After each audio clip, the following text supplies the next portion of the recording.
दरम्यान मराठा मोर्चे हे दलित विरोधी ठरवण्याचा भाजप आणि राष्ट्रीय स्वयंसेवक संघाचा डाव असा घणाघात भारिपचे नेते प्रकाश आंबेडकर यांनी केला। मराठा मोर्चे हे दलितांविरोधी नाही तर सरकार विरोधात निघतात, म्हणून दलितांनी प्रतिमोर्चे काढू नये असं आवाहन प्रकाश आंबेडकरांनी दलित जनतेला केलं आहे। मराठा समाजाच्या विराट मोर्चांमध्ये अॅट्रॉसिटी कायद्यात बदल करण्याची मागणी केली जाते। या विरोधात वेगवेगळ्या दलित संघटनांनी प्रतिमोर्चे काढण्याची तयारी केली आहे। दलित महाऐक्यानं 16 तारखेला परभणीत तर 19 तारखेला नांदेडमध्ये मोर्चाचं आयोजन केलंय।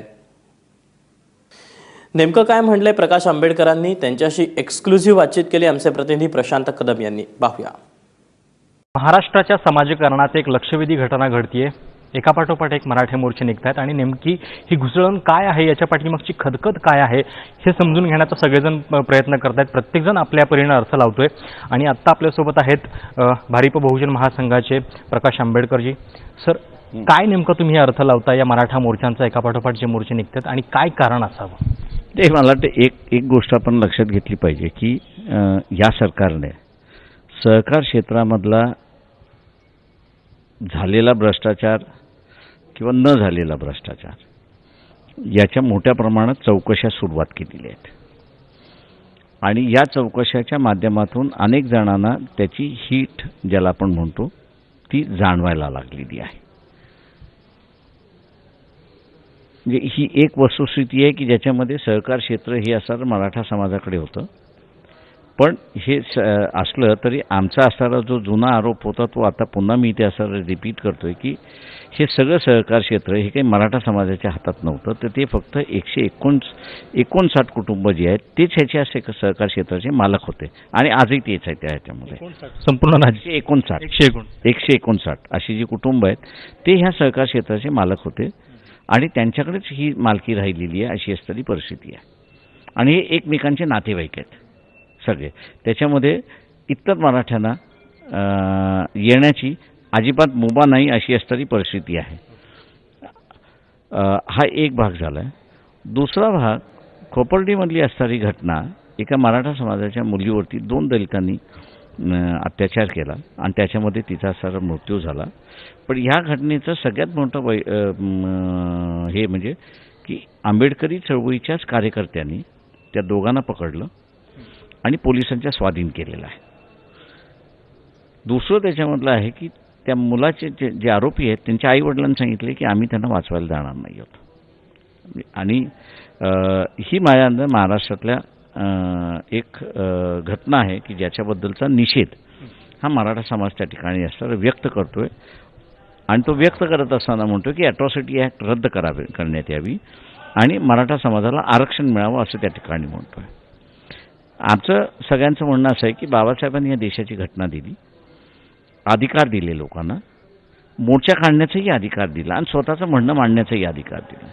तेव्हा मराठा समाज या अधिकाराचा वापर करून मोर्चा काढत असेल तर त्याचं आम्ही असं स्वागत करतो। पण एक मत असं व्यक्त केलं जातं की या मराठा समाजाचे मोर्चे जे निघत आहेत आणि ज्या संख्येनं निघत आहेत ते पाहता इतर समाजामध्ये कुठेतरी भीतीचं वातावरण, असुरक्षितता निर्माण होतीये आणि त्यांच्यासाठी कुठेतरी हा संदेश आहे अशी एक प्रकारची चर्चा देखील सुरू आहे महाराष्ट्रात। नाही, मुळात माझ्या मताच्या याच्याप्रमाणे पहिल्यांदा जे मोर्चे निघाले त्या मोर्चाची भीती अजिबात नव्हती, परंतु ज्यांनी हे सगळं उभं केलेलं आहे त्यांचं वक्तव्य आपण बघितलं आणि त्याच्यामध्ये RSS हे असं मोठं आहे, BJP हे असं पुढाकार आहे की ते असं पसरायला लागलेली आहेत की हे सगळे मोर्चे जे आहेत ते दलितांच्या विरोधातले आहेत। म्हणजे त्यांना असं एक अपेक्षा होती की शरद पवारांचा वापर करून शरद पवारांनी ते पहिल्यांदा वक्तव्य केलं की नाही अॅट्रॉसिटीचा फार मोठा दुरुपयोग होतोय आणि 4 दिवसांनंतर ते पुन्हा त्यांची घर वापसी झाली, नाही मराठीच त्याचा दुरुपयोग करतायत असं जे त्यांचं सगळ्यांचं झालं। तेल टाकायचं होतं ते तेल टाकण्याचं कामकाज झालं। शरद पवारांकडून ज्यांना कोणाला काही साध्य करायचं होतं ते साध्य झालं। शरद पवारांना जे काही साध्य करायचं होतं ते असताना साध्य झालं की मराठ्यांची पुन्हा त्यांनी लीग आपली तुटलेली नाळ पुन्हा बांधून घेतली असा जो सगळा प्रयत्न झाला त्या ह्याच्यामध्ये। परंतु हा जो दुसरा भाग जो आहे की अमर साबळेच्या माध्यमातून राज्यसभेला त्यांना दिल्यानंतर जे काही ते आता मुक्त फळं डिस्ट्रीब्यूट करत चाललेली आहेत, त्यांनी असं म्हटलं की आम्ही असं प्रतिमोर्चे काढू शकतो आणि त्यांच्या वक्तव्यानंतर सुद्धा प्रतिमोर्चे निघाले नाहीत। परंतु ज्या RSSला हे सगळं प्रति मोर्चे निघाले पाहिजेत. मराठा समाजाच्या विरोधातले प्रति मोर्चे निघाले पाहिजेत असं संघाला वाटतंय. सांगायला वाटते. आणि आरागच माजवावी असं जे सगळं आहे म्हणजे एक मिनिट, थोडक्यामध्ये हे मराठा मोर्चे जे आहेत ते दलित विरोधी आहेत असं भासवण्याचा सरकारचा प्रयत्न आहे. सरकारचा प्रयत्न आहे आणि तसा प्रचारही चाललेला आहे. RSSचा तसा प्रचारही चाललेला आहे की हे मोर्चे दलितांच्या विरोधातले मोर्चे आहेत असं चाललेलं आहे. आणि त्याला आंबेडकरी चळवळीमध्ये असेल किंवा दलित चळवळीमधला जो कार्यकर्ता आहे तो त्याला बळी पडलेला नाही. आणि म्हणून आता काही जणांना हाताशी धरून हे मोर्चे काढण्याचा पुन्हा प्रयत्न चाललाय, मराठा समाजाच्या विरोधातले मोर्चे काढ. आज पण तसे बैठका झालेल्या आहेत. म्हणजे बीड, उस्मानाबाद या ठिकाणी दलितांच्या संघटनांचे बैठका झालेल्या आहेत आणि ते मोर्चाचं नियोजन करत आहेत.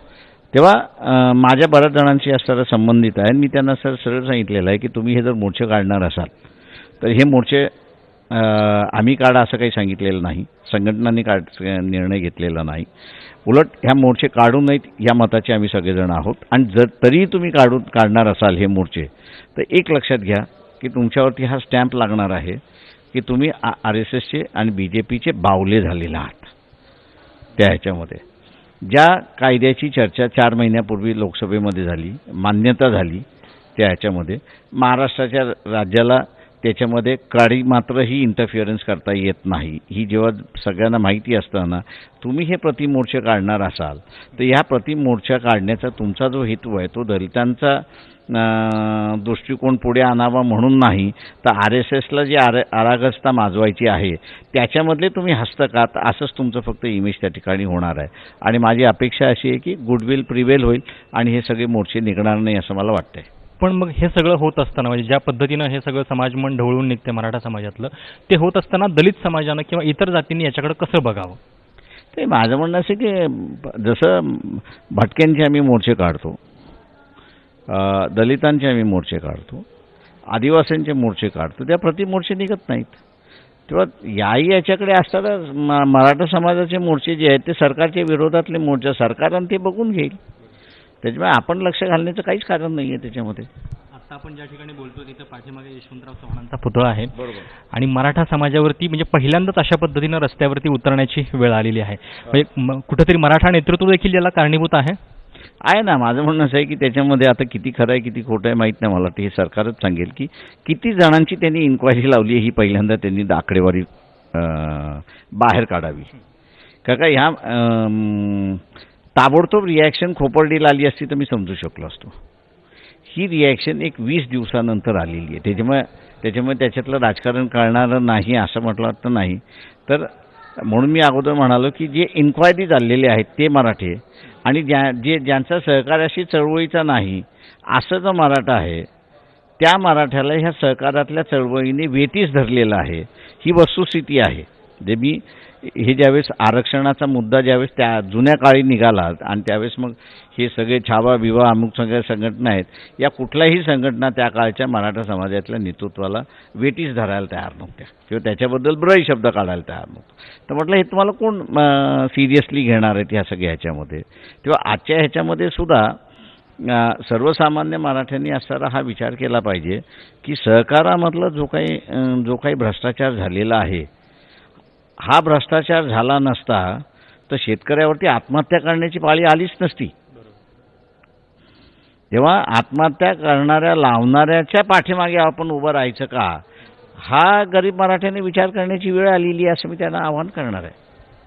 तर हे होते प्रकाश आंबेडकर. आणि ज्या पद्धतीने मराठा मोर्चे महाराष्ट्रामध्ये निघतात त्याच्या पाठीमागे कुठेतरी सहकाराचं गणित आहे, अर्थकारणाचं गणित आहे, पण त्याचवेळी RSSचं गणित आहे असा त्यांचा थेट आरोप आहे. आणि त्याशिवाय हे जे मोर्चे आहेत ते दलित विरोधी नाही आहेत. आणि ज्या प्रमाणे लोकशाहीत प्रत्येक संघटनेला प्रत्येक जात समूहाला आपले म्हणणं मांडण्याचा अधिकार आहे त्याप्रमाणे मराठे देखील मोर्चे काढतायत असं प्रतिपादन त्यांनी या ठिकाणी केलेलं आहे.